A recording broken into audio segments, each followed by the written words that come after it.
Assalamu alaikum students, welcome to lecture number 15 of week 8 of advanced nanomagnetism, in which we will discuss in detail about the surface spin class behavior in nanoparticle, which is more dominant as compared to super spin class, because in the surface spin class we have a exchange and interaction randomness, while in the super spin class we have a weak dipolar interactions. So the surface spin glass is very important study to understand the magnetic behavior of the nanoparticles, that usually normally at importantly at low temperatures.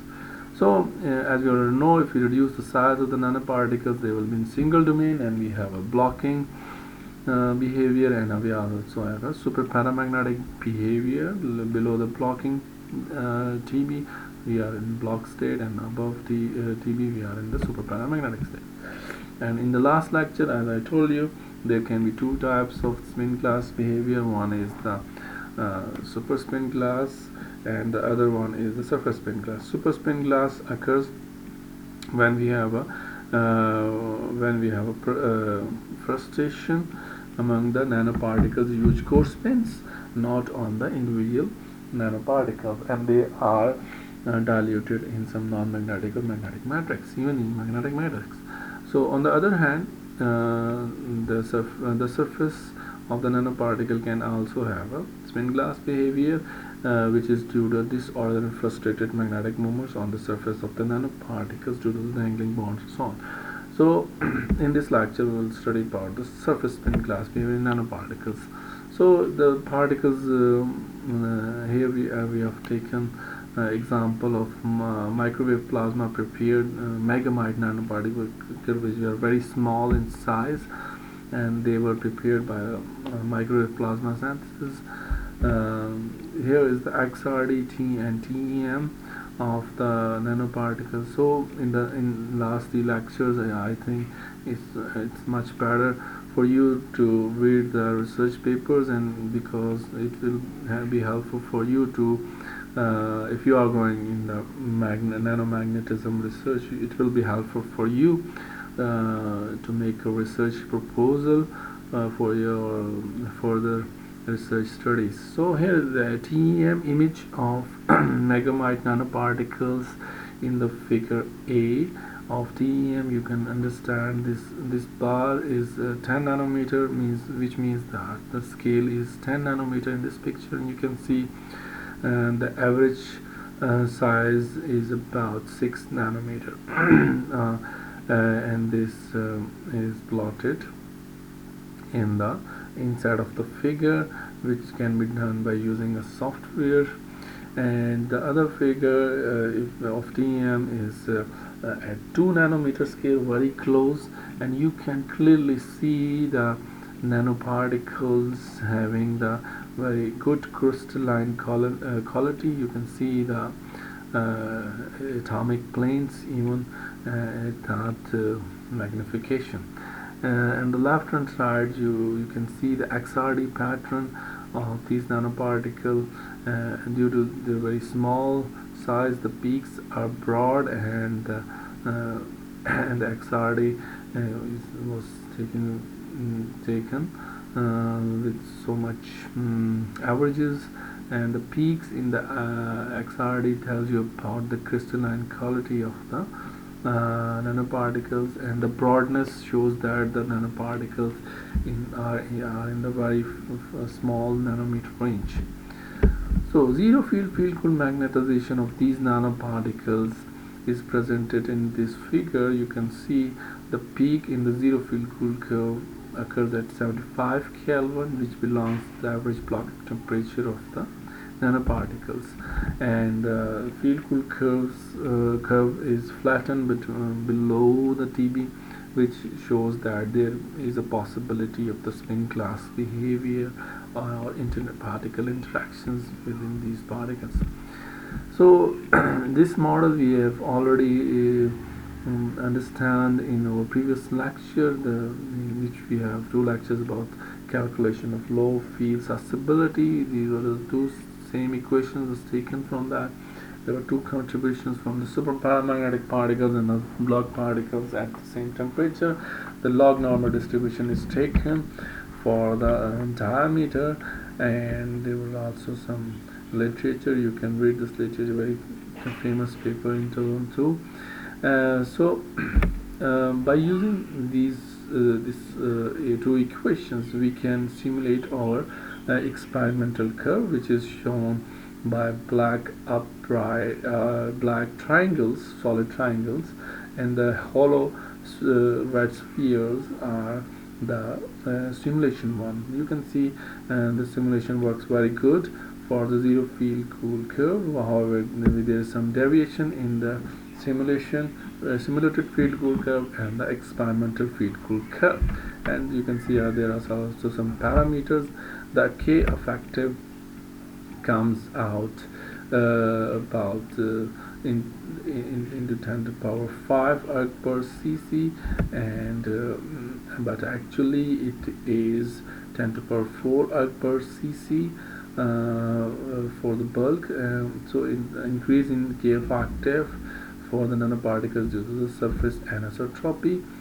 And the difference between the field cool experimental and the simulated curve is due to the fact that the model consider only the non-interacting nanoparticles, while practically we have interactions or surface interactions there in practice. So K factor is higher than the bulk value because of the increased surface anisotropy. The flatness of the field cool curve is due to the spin glass freezing. So here we have taken the AC susceptibility.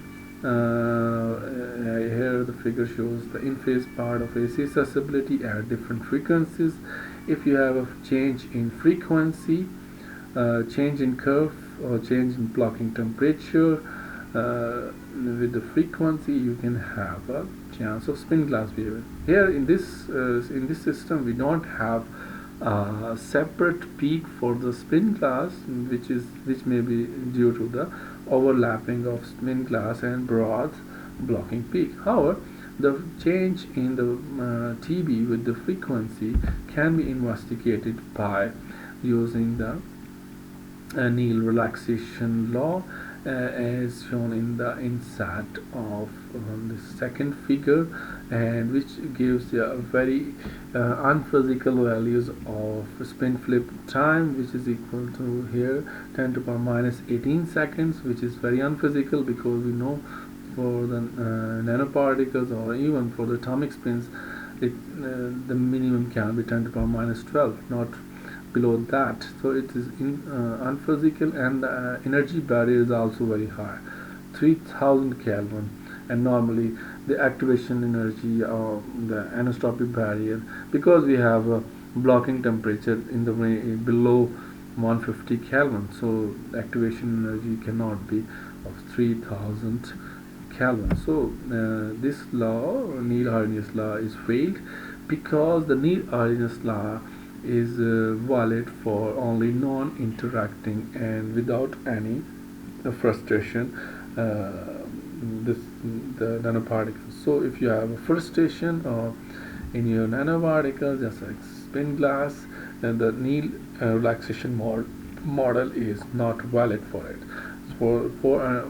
For understanding more deeply, we have to apply this shift of the blocking temperature with the frequency to scaling law, which is written here, and you can see here it gives the here we have a parameter ZV, which is typically gives a hint to the existence of the spin glass behavior, and this fit gives the value of 10.3, which lies in the spin glass region, which is 4 to 12 for different kinds of spin glass behaviors.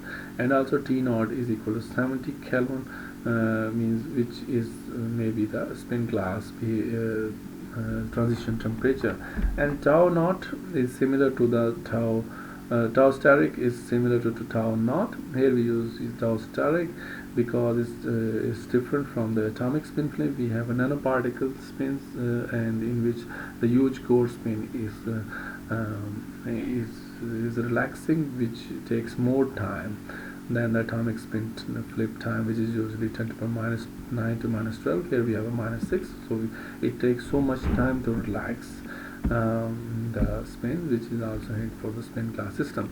So ZV parameter is basically important in this fit to find out the spin glass behavior. If your if this value lies in the 4 to 12, then we have. So there are different also hints of spin glass behavior, as I told you. The exchange bias experiment can also give you the hint that if you have disordered spins on the surface, you can have an exchange bias effect, as we already understand in the last lecture of exchange bias. So in these megamine nanoparticles, we have a exchange bias which increases very sharply at low temperature due to the freezing of the surface spins. Surface spins get freeze at very low temperatures, and then they give a quotient interactions. So the surface anisotropy can be understandable by HC variation with time. So in this plot we have plotted HC and also H exchange with temperature. Both are increasing at low temperature, which also gives the reason for the enhanced surface disorder in our system. So this is also a clue of your surface spin disorder. So open loop hysteresis is also a signature or clue for your spin glass behavior. You can see this the loop is open up to 3 Tesla, so it is very difficult to align the surface spins. So that is why you have a more open loops instead of closed loop. So in the insert you can see the zero field cool magnified low temperature region, in which you can see the zero field and field cool curve are still separated even at the 5 Tesla, which is very high field. So you can see the spin it is not flattened out. If you don't have a spin glass behavior, usually you can find no difference in the high field zero field cool curve. So I think you are well motivated to read more about the literature, and also I will upload this paper for you as a supplementary material. Okay, thank you. Allah Hafiz.